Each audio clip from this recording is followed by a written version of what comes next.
Ready stop stop ছেলে নোরা ছেচে দেব বেটে দেব কিসে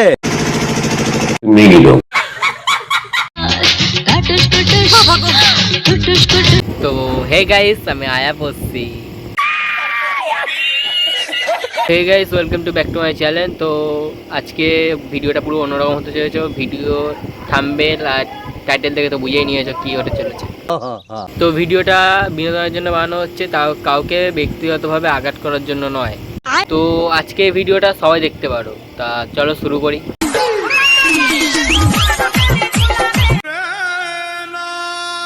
দিদি আমাদের মাটিতে বসে খাচ্ছে, তাও আবার 2 হাত দিয়ে। এত ভালোবেসে আপ্যায়ন করে খাওয়ালো এবং দারুণ খাবার খেয়েছি। বাহ, শুনে খুব ভালো লাগলো। তারপর যেটা শুনতে সব থেকে বেশি কষ্ট লাগলো, তারা এত কষ্ট করে এখানে। কষ্ট করে তো থাকতেই হবে দিদি, বাঙালির তো আগাগোড়ায় কষ্ট। মাঝে মাঝে মনে হয় কারণ মাটির বাড়ি ভীষণ ঠান্ডা হয়, তো ঠান্ডা লেগেছে। তাই মাটির বাড়িতে ঠান্ডা, তাহলে পিছনে একটা দামড়া ফ্যান লাগানো কিসের জন্য? নতুন ফ্যানে এখনো সিলি খোলা হয়নি কি দিদি? ঠিক বললাম তো? বলছি দিদি আমার বাড়ি থেকে একবার ঘুরে যাও, তাহলে আমিও একটা নতুন ফ্যান পাবো। আর এই মাসিমা কি করে? পেছনে দামড়া একটা ফ্যান চলছে, তাও হাত পাতে গিয়ে হাওয়া করছে। বলছি মাসিমা, পিছনে কিন্তু দরজার পিছনে কিন্তু ফ্যানটা ক্যামেরায় ধরা পড়ছে। আর কবে বুঝবে এরা কে জানে। টক দই তো অসাধারণ। আচ্ছা দুয়ারে দই আছে তোমার দুয়ারে দই? বাবা আমাদের বাড়িতে তো এরকম টক দই হয়ই না কলকাতাতে। তাই তো, কলকাতার লোক দই কোথা থেকে পাবে? দই তো সব সিঙ্গারে। আমরা কি দই হয় কে জানে। ওটা দই না গো, ঘোল, যেটা সবাইকে খাওয়াচ্ছ। এত ভালো দই এখানকার, আমি তো এবার থেকে দই নিয়ে যাবো ভাবছি ব্যাগে করে করে। দই ব্যবসা ভালো তো। তো এত ঘাস এবং গাছপালায় ভর্তি, আর সেগুলো গরু আচ্ছা তো শাক পাতা খেয়েই বড় হয়, তাই নাকি? জানতাম না তো। এবং সেগুলো খেয়ে হৃষ্টপুষ্ট। হচ্ছে। আর তারপর তার যে দুধটা বেরোচ্ছে সেটা এত ভালো যে দইটা। বাহ, আমাদের রচনা দি কি সুন্দর একটা গরুর রচনা বলে সরানো। আর তারপর তার যে দুধটা বেরোচ্ছে সেটা এত ভালো যে বলছি ভোটে দাঁড়াতে গেলে কি গরুর রচনা বলাই লাগে? সেখানকে ঘাস পাতা খেয়ে আমাদের গরু হৃষ্টপুষ্ট। আমিও ভোটে দাঁড়াবো, কিন্তু গরুর রচনা কিন্তু আমি বলবো না। ভালো মানে চারিদিকে পরিবেশটা। কেন? চারিদিকে পরিবেশে কি বলি? ওইগুলো কিসের ধোঁয়া?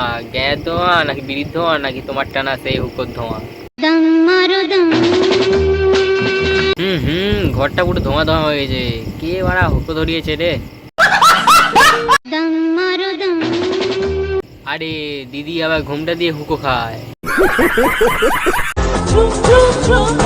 বাবা খেলেই কি মনে হয় জুমজুম বাবা? এত ভালো দই এখানকার, আমি তো এবার থেকে দই নিয়ে যাবো ভাবছি ব্যাগে করে। যা দেখছি এবার দুয়ারে দই বিক্রি হবে। লক্ষ্মী ভান্ডার চপ শিল্প, এবার আসবে দুয়ারে দই শিল্প।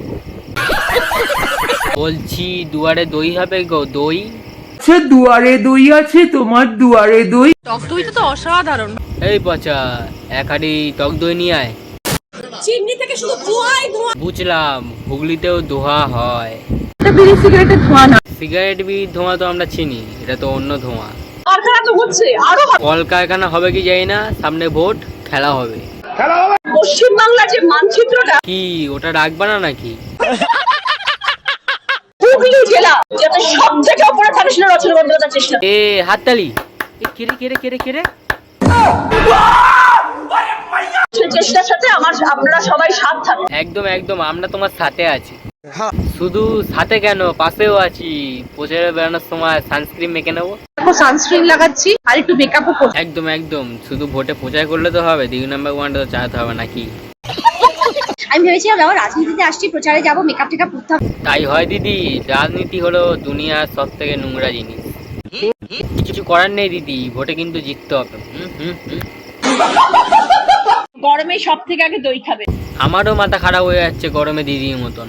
মা টক দই দিয়ে একটু লস্যি বানিয়ে দাও তো। সোশ্যাল মিডিয়া জুড়ে শুধুমাত্রই হ্যাঁ দিদি, তুমি এখন টেন্ট লে। আমাকেই পেলে দাও। আর কাকে পাবো? রোজ করার কন্টেন্টই নেই। তোমাকেই পেয়েছি আর ছাড়বো না। এই গরমে সব থেকে বড় কথা, টক দই লস্যিটা খেয়েও দিদি একটু গরমে। গরম মেনে নিতে হবে, গরম মেনে নিতে হবে। আমরাও তো তোমাকে মেনে নিয়েছি না। মানুষ তো ভালোবাসে। মানুষ যেরকম ভালোবাসছে মানুষকেও সেরকম ভালোবাসতে হবে, ঠিক আছে? আমাকে যদি আপনারা ভালোভাবে কথা বলে আমি আপনাদের বাড়ির বাসনও মেজে দেবো। দিদি ভালো আছেন তো? থাক, বেশি কিছু বলবো না, নয়তো আমারও রোদ্দুরের মতন জেলে পুড়ে দেবে। তো সবাই ভালো থাকবে, সুস্থ থাকবে, আর এই গরমে সবাই টক দই খাবে, আমিও খাই, তোমরাও খাও।